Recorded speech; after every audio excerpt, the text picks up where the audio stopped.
Good afternoon, all of you. Myself, Patki Suhas Vijayarao from Shahji Law College, Kolhapur. I am here to discuss about the punishment. Section 53 to 75 of Indian Penal Code deals with punishment. Making of law, breaking of law, and reaction towards breaking of law. These are two basic elements. And reaction towards breaking of law is the deciding factor how we are maintaining the law and order in the society. There is one proverb: every saint has a past and every sinner has a future. In primitive area where there was no any law to regulate the deviant behavior, at that time sin was used as a tool to maintain the law and order in the society. Everything which is crime today, that was sinful act in past. And the basic nature of human being is a criminal. These three steps already we discussed. Making of law, that is the job of legislatures. Breaking, that the law violator they are doing, and reaction towards breaking of law, that is the court system. Now we will discuss about the theories of punishment. Basically there are four theories of punishment. Number one, retributive theory, which deals with revenge, teeth for teeth, eye for eye. Second one, that is the deterrent theory. In that case, they have suggested the deterrent way of punishing the criminal, enhance the punishment, make the cruel punishment which will deter the person from committing the crime. But this theory is also not working. Prohibition. Prevention is better than cure. That is the basic ideology behind the prohibition theory. Before committing any crime, we have to catch them, and that is the job of police they are doing while patrolling. Fourth and last theory, that is reformative theory. In this theory, crime is considered as a disease. Jail is as a hospital. Jail authority is like a doctor, and crime as a disease. When the person come out of the jail, he should cure out of the disease. That is the reformative theory, and today we have accepted this reformative theory. Now we will discuss what are the types of punishment. The first and foremost punishment is the death sentence or capital punishment. It is the harshest way of punishing, and it is harshest mode provided under the IPC. Capital punishment is awarded only in two categories of the offences, namely treason and murder.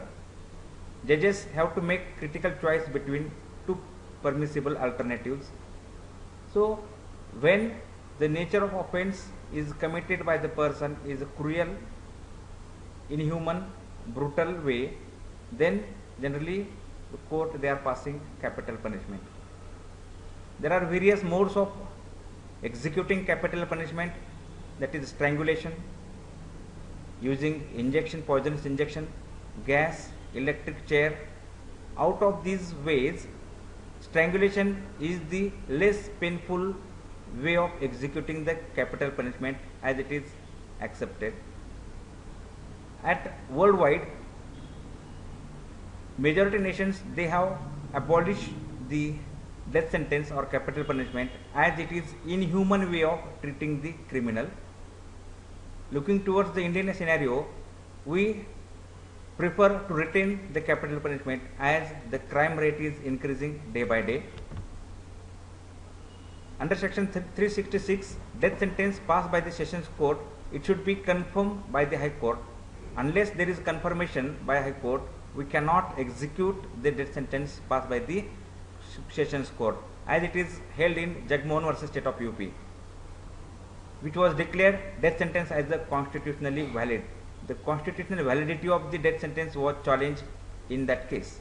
In Rajendra Prasad versus State of UP, majority of two judges, namely Justice Krishna Iyer and Justice D.A. Desai, supported extreme penalty, and in Bachchan Singh versus State of Punjab, it is landmark case wherein they have emerged one doctrine, that is rarest of rare case.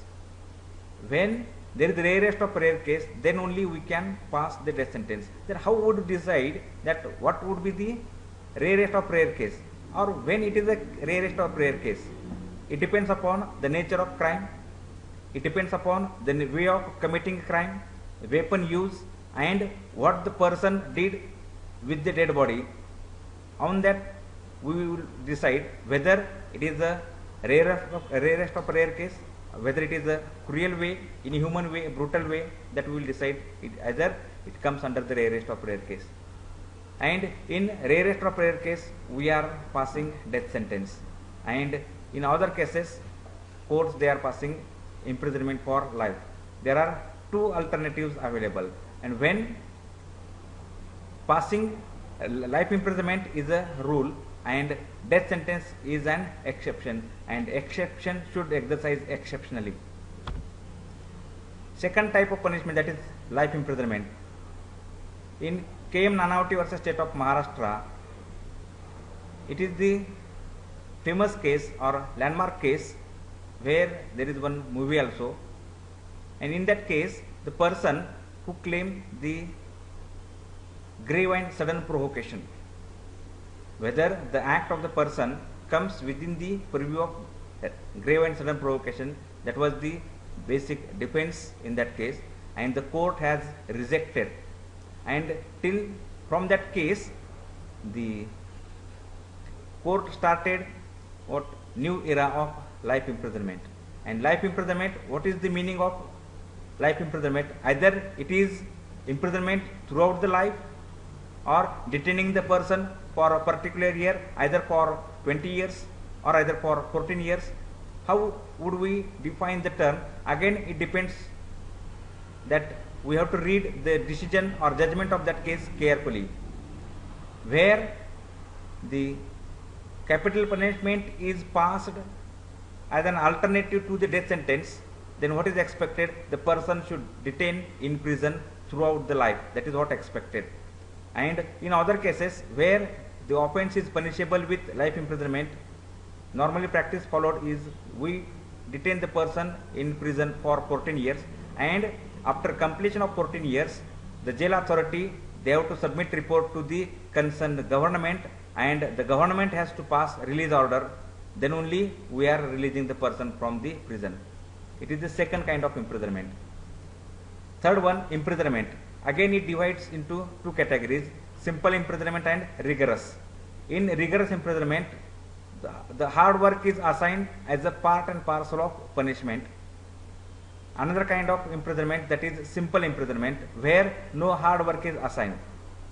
Again, whether the imprisonment passed by the court is simple or rigorous, it should maintain and it should mention specifically in the decision. Next one, forfeiture of property.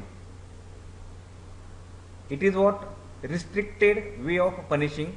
Under limited category, forfeiture of property is what permitted, and that property is utilized by the government because that property earned after or while committing the crime.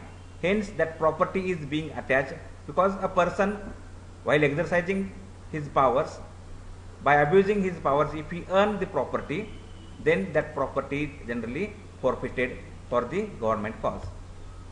Another kind of punishment, that is fine, imposition of fine. It is what? Monetary punishment. It is the government for the revenue. It is revenue for the government. There are four categories of the offences where the IPC provides the punishment in the form of fine. When offence is sole punishment, it is limited. Fine is alternative punishment, amount is limited. It is additional punishment, amount is limited.